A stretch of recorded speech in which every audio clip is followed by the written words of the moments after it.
It's been nearly 2 decades since Ronnie Coleman left bodybuilding, but he is still remembered by many of us, or I would say most of us.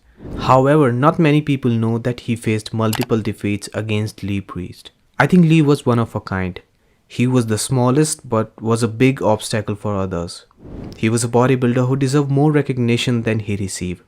It's hard to believe that such a bodybuilder has never won a major title, but he has often outranked many top bodybuilders. Who would believe that Ronnie Coleman, who is called the king of bodybuilding, was often left behind by Lee Priest?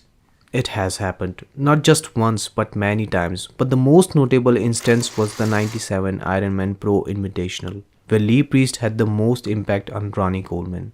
I think 1997 was the best year for Lee Priest. Although he didn't win any major titles during that time, he consistently placed in the top 3 in highly competitive competitions.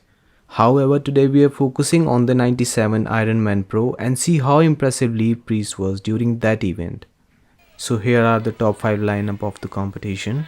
Now if you look closely, no one is out of shape here and looks perfect, but everyone has to flex to look that shredded. During this time, Ronnie's potential was rising and everybody started noticing him. That's why he looks in a good condition, but the point is, he has to flex to look that shredded. And it's not just him, it's with everyone here except Lee Priest. Now look at him here. He's in a relaxed state, but still, his muscles are so pumped and rounded. The midsection looks ripped and tight, and here's Ronnie Coleman. Of course, he's looking as impressive as some bodybuilder with a good frame, but when he's in a relaxed condition, his muscles doesn't seem to be popping out as Lee's. Light spread. And here bodybuilder striking pose. Take a look at Lee here once again. It seems like someone sculpted his midsection by hand. So perfect and well defined. I can say without a doubt that Lee has a very impressive midsection here. I also believe Lee had the best and freakiest arm genetics, as you can see the peak, roundness and separation in his muscles. It's just top notch. And different pose down begins. And bodybuilders are hitting their best poses. Meanwhile, Ronnie walks up to Lee. He's hitting the most muscular pose while Lee does a side chest. Now, who do you think is looking more impressive? Of course, Ronnie is giving a head-to-head competition. But Lee's muscles look more dry and rounded, which looks aesthetically beautiful. In this competition, Lee placed second and Ronnie placed third. I think it was the time when Ronnie actually felt defeated and wanted to quit bodybuilding. Not because he placed third, but because he lost to a small guy.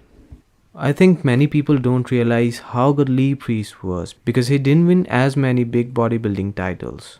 However, in 97 he managed to defeat Ronnie Coleman, who was much bigger and later became one of the best of all time. And not just once, he beat Ronnie Coleman 5 times in the same year. Sounds unreal, but it's true.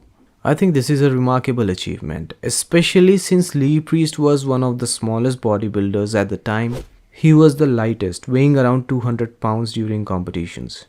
It's really surprising how Lee manages to overshadow other bodybuilders despite having such a small frame. It's quite remarkable and we should definitely praise him for that. Do you think Lee deserved more recognition than he got? Let me know in the comments and subscribe to the channel. And give the video a thumbs up if you like it. I see you next time.